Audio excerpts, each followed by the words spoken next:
அன்புக்குரியவர்களே, தினம் ஒரு தூதன் மொழியாக உங்களை சந்திக்கிறேன். இயேசு கிறிஸ்துவின் நாமத்தில் வாழ்த்துகிறேன். இந்த நாளிலே யோவான் எழுதின நற்செய்தி நூல் 4:38. நீங்கள் பிரயாசப்பட்டு பயிரிடாததை அறுக்க நான் உங்களை அனுப்பினேன். மற்றவர்கள் பிரயாசப்பட்டார்கள், அவர்களுடைய பிரயாசத்தின் பலனை நீங்கள் பெற்றீர்கள் என்றார். ஆண்டவர் சொல்லுகிற இந்த வார்த்தையை நாம் கேட்கிற போது சந்தோஷமாக இருக்கிறது. அதே போல் தவறாகவும் யாரும் எடுத்துக்கொள்ளவும் கூடாது. இந்த வார்த்தை என்ன சொல்லுதுன்னா, நீங்கள் கஷ்டப்பட்டு உழைத்து பயிரிடாததையெல்லாம் நீங்கள் ஒரு நாள் வரும், அப்போ நீங்கள் அறுத்து அதை அனுபவிக்கிறதுக்கு வாய்ப்பை நான் கொடுத்துருக்குறேன். மற்றவங்க பிரயாசப்படுவாங்க, அவங்களுடைய முயற்சியின் அடிப்படையில், அவங்களுடைய உழைப்பினில் நீங்கள் பலனை காண்பீர்கள் என்றெல்லாம். அப்போது இது கேட்பதற்கு நன்றாக இருந்தாலும் ஒரு யோசனை பண்ணும்போது இது வேறு விதமாக ஒரு எண்ணத்தை கூட வரவழைக்கலாம். உதாரணத்துக்கு நான் சொல்லுகிறேன், நீங்கள் ரட்சிக்கப்பட்டிருக்கிறீர்கள் என்றால் அந்த ரட்சிக்கப்படுவதற்கு நீங்கள் என்ன செஞ்சீங்க? ஒன்றுமே செய்யலை.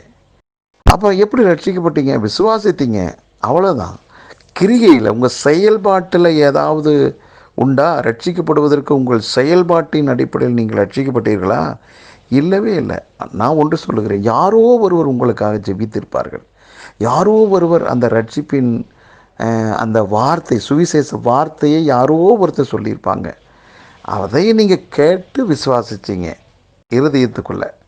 அப்போது நீங்கள் ரட்சிக்கப்பட்டீங்க, அவ்வளோதான். அப்போது ரட்சிக்கப்பட்ட ஒரு விஷயத்தில் உங்களுடைய பிரயாசமோ, உங்களுடைய முயற்சியோ, உங்களுடைய எந்த விதமான பக்தியான குணங்களோ ஒன்றுமே இல்லவே இல்லை.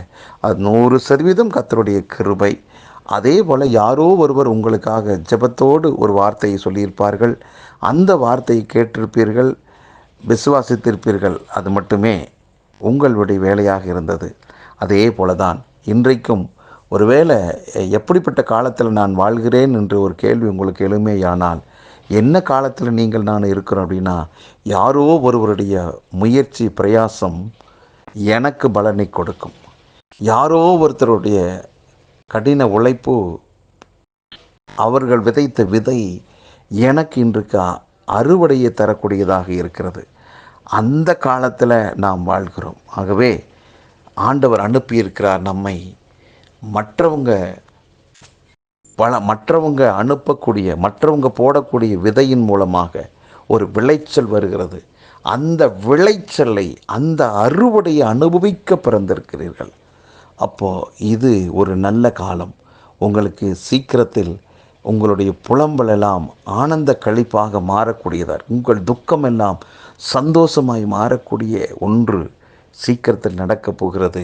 கர்த்தர் உங்களை அனுப்பின காரியம் வாய்க்கும். ஏனென்றால் நீங்கள் பிரயாசப்படுவதற்காக அல்ல, பயிரிடுவதற்காக அல்ல, அறுக்கவே ஆண்டவர் உங்களை அனுப்பியிருக்கிறார்.